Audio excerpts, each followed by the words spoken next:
Dans toute l'Église de France, le 5e dimanche de Carême, une place particulière est accordée au CCFD, Comité catholique contre la faim et pour le développement. Mais la véritable appellation est celle-ci, CCFD, Terre solidaire. C'est tout un programme. Et je sais que la plupart des chrétiens sont familiers du CCFD, mais parce que c'est un organisme unique en son genre, je voudrais prendre du temps pour détailler justement son originalité. Mais auparavant, c'est la liturgie qui l'impose. Il nous faut faire un détour par l'Évangile. Comment cette histoire de la femme adultère peut-elle éclairer ce que fait le CCFD? L'Évangile d'abord, c'est une histoire sordide, puisque au petit matin, les chefs du temple font une descente sur un quartier de Jérusalem pour surprendre une femme mariée avec son amant. Et les voilà qu'ils traînent cette femme sur l'esplanade du temple où se trouve Jésus. Et s'improvise un véritable procès sur la place publique. En fait de procès, en fait, c'est un coup tordu. Et un coup doublement tordu. Tordu parce que dans un adultère, il y a deux parties. Je vois la femme, mais l'homme, où est-il? Absent. Tordu encore parce que cette femme ne les intéresse pas, les accusateurs. En fait, ils profitent d'elle pour monter un coup, un piège, un de plus, contre Jésus avec leurs fameuses questions. Notre loi, celle de Moïse, ordonne de lapider cette femme-là. Toi, qu'est-ce que tu dis? Pour comprendre cette scène, je vous invite à la visualiser. Au milieu, nous précise l'Évangile, il y a la femme, à côté Jésus. Et faisant cercle autour d'eux, les accusateurs, c'est-à-dire les scribes et les pharisiens. Faisant cercle, le mot est juste, autrement dit, Jésus et la femme sont encerclés. Ils sont littéralement cernés. Ils sont enfermés. Il n'y a pas d'issue. Il n'y a pas d'échappatoire. Ils sont pris dans leur nasse.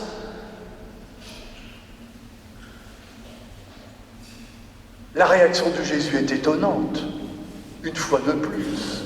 Et il va lâcher une simple parole qui va avoir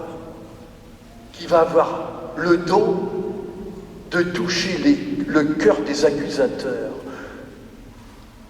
Que celui qui n'a jamais péché soit le premier à lui jeter la pierre.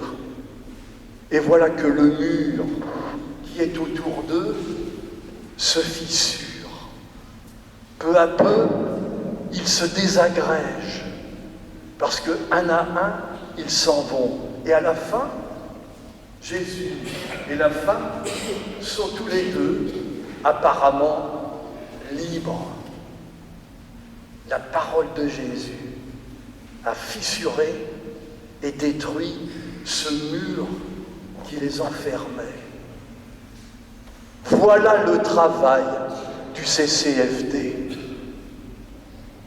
Cet organisme entre en conversation avec des groupes de population de diverses régions du monde qui ont cette particularité d'être dans une grande pauvreté et j'allais dire justement d'être enfermés. Enfermés comme Jésus avec la femme, enfermés. apparemment sans issue, sans espoir, sans avenir, sans horizon. Quelle est l'originalité du CCFD? J'en vois trois. La première, c'est d'entrer en conversation avec des personnes, et puis sans moyens, au moins avec leurs paroles, de monter des petits projets à taille humaine pour essayer de s'en sortir.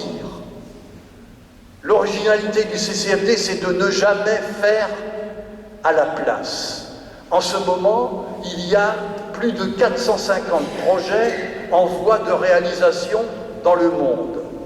Et le CCFD est composé, ça aussi c'est original, le CCFD est composé de 29 mouvements chrétiens, tous les mouvements d'action catholique, pas seulement les adultes, mais les jeunes et les enfants. Ça a été créé en 1961, la première ONG de développement à naître en France. Première originalité, le CCFD ne fait pas à la place.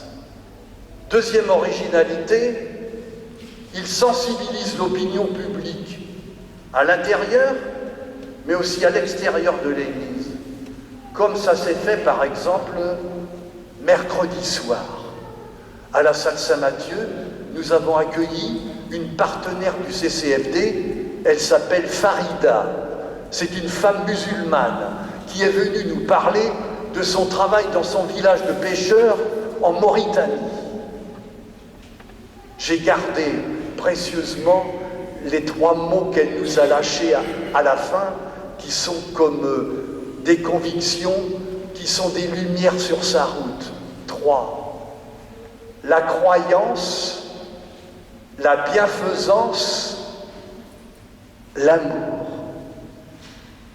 Troisième objectif, original aussi, c'est que le CCFD entre en contact avec les grands décideurs économiques et politiques, parce qu'il s'est aperçu que si on ne fait qu'aider, si on ne s'attaque pas aux causes des injustices et de la pauvreté, alors notre action peut apparaître vaine.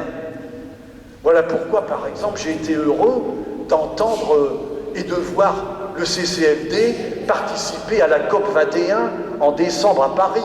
Peut-être, comme moi, avez-vous entendu des interviews intéressantes de lui. Dites-moi, quel rapport entre l'histoire de l'évangile de la femme adultère et du CCFD? Il y en a 2. Une histoire d'enfermement, dont apparemment on se demande comment on peut en sortir. Une histoire d'enfermement et une histoire de parole. La parole, ça existe, des paroles qui donnent espoir, surtout depuis que nous connaissons Jésus.